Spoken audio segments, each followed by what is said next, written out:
God bless you. I want to talk to you today about the controlling spirits.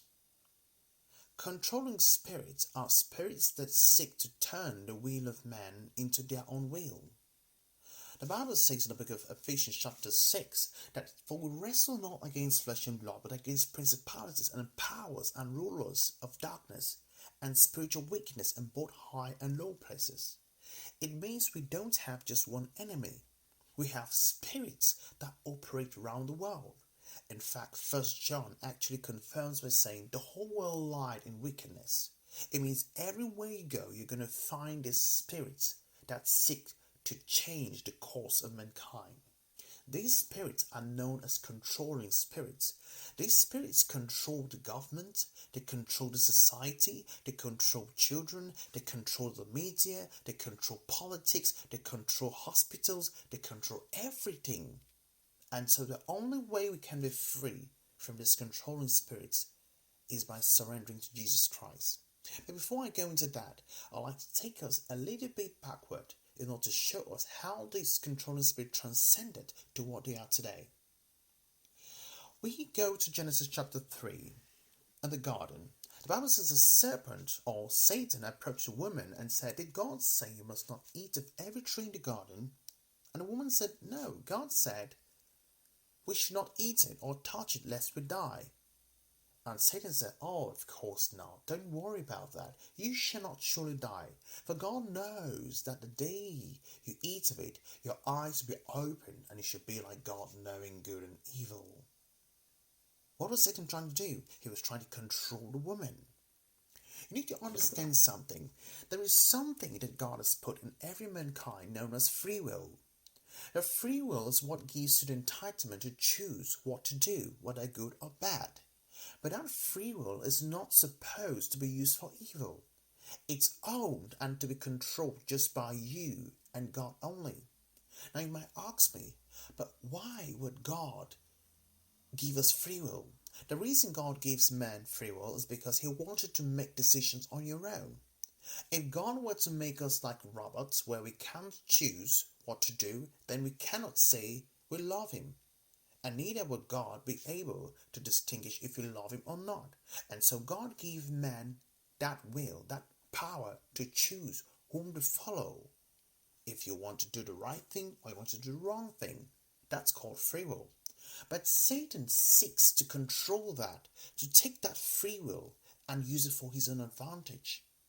So when you don't want to do something, Satan tries to use that to control you. He tries to seek to own you, to have power over the decisions you make.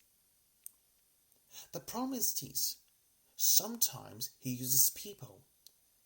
We're going to dive into the Bible right now for us to bring up a very interesting story. Let us go to the book of 1 Kings chapter 21. We come across a woman known as Jezebel. Jezebel was the wife of King Ahab. She was very wicked. In fact, the Bible makes her gives a very wild description of the kind of nature she had. She was very controlling.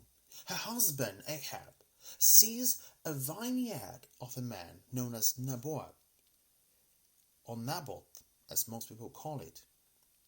He says, "Naboth, look, can I speak to you for a moment?" And Naboth says, "Why not, my king?" And the king says, "You know what?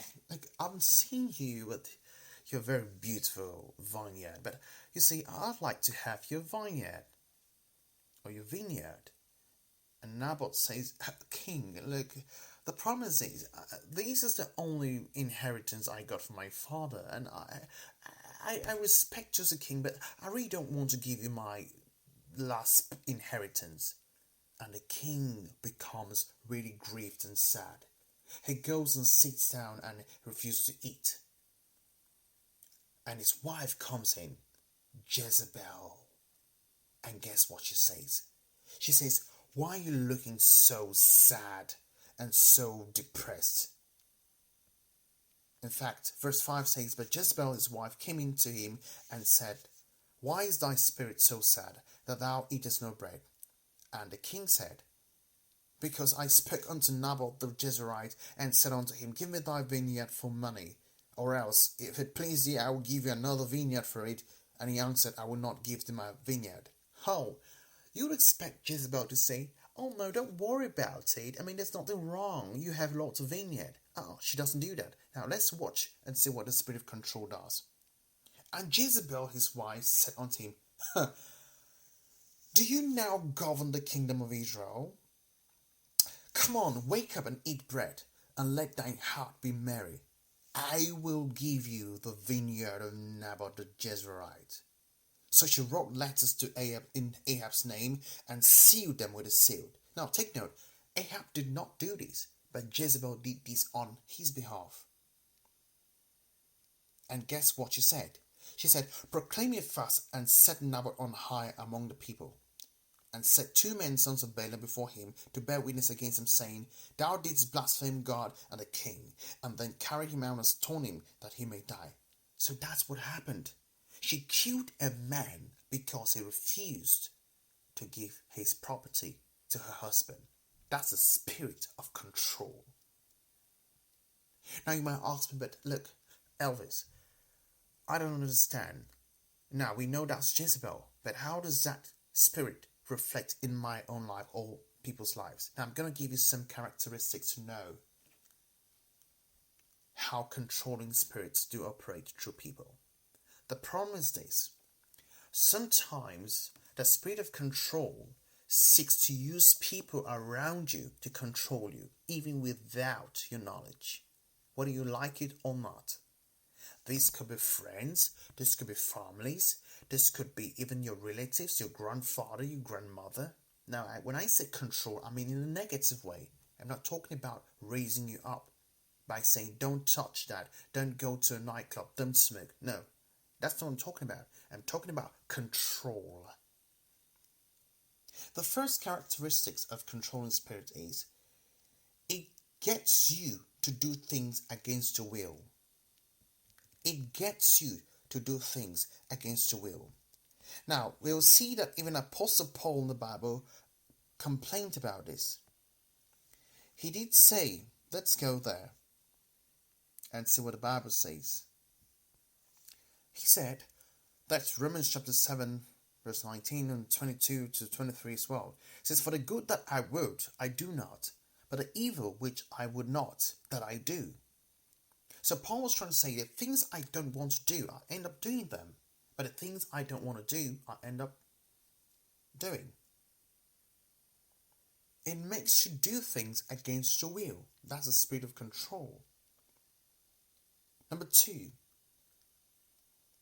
When the spirit of control gets into people around you, these people want you to do things their way.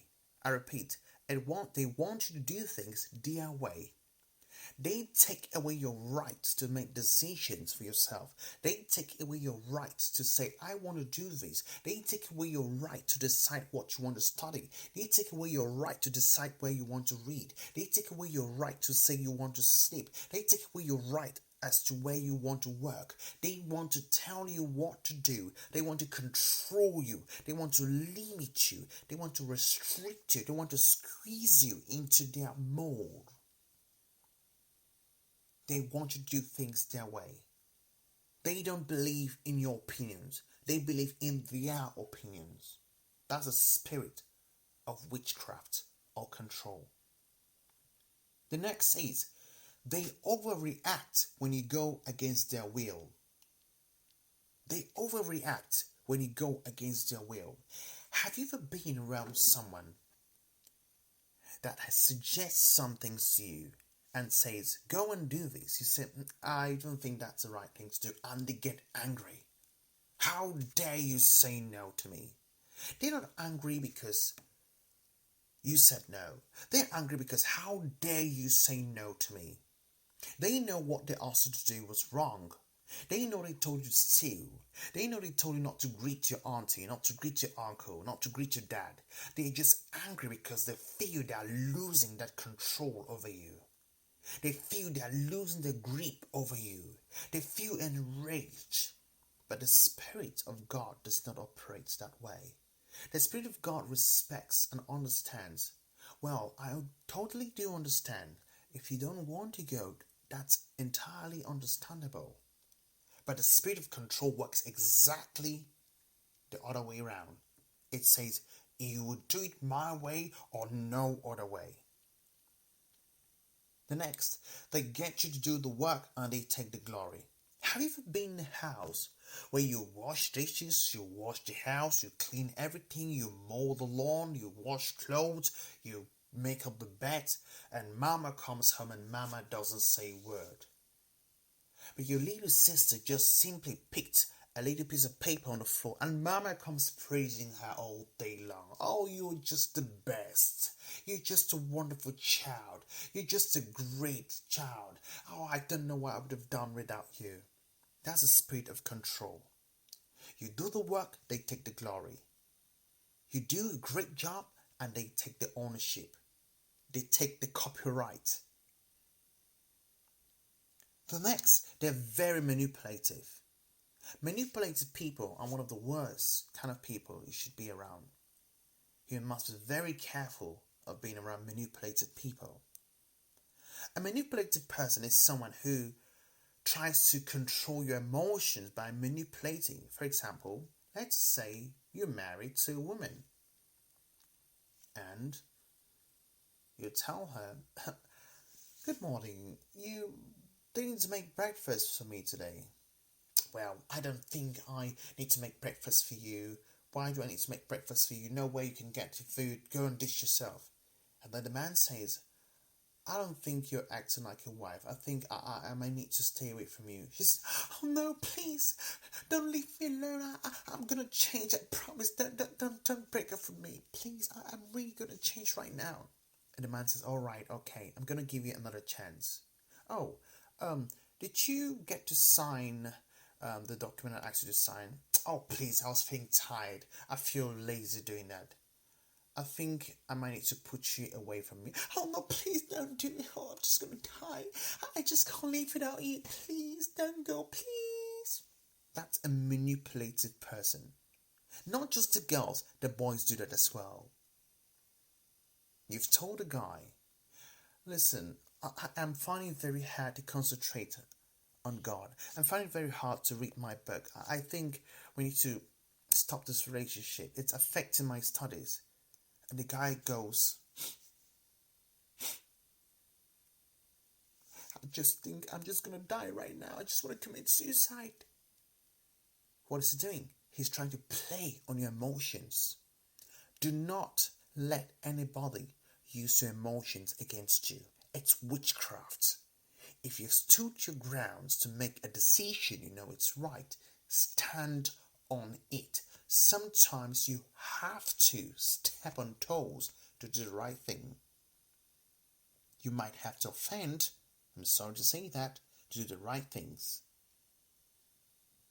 And the last point of controlling spirits is they impose their orders on you without asking how it feels, without thinking if it's right or not. They impose it.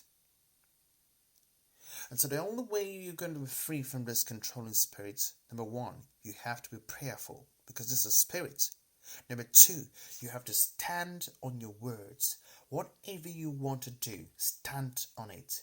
Don't be someone who is afraid, I don't want to hurt them, so I just have to do it their way. No. Meekness is not weakness. Submissiveness is not foolishness. There has to be a time that let your yes be yes and your no be no. God bless you.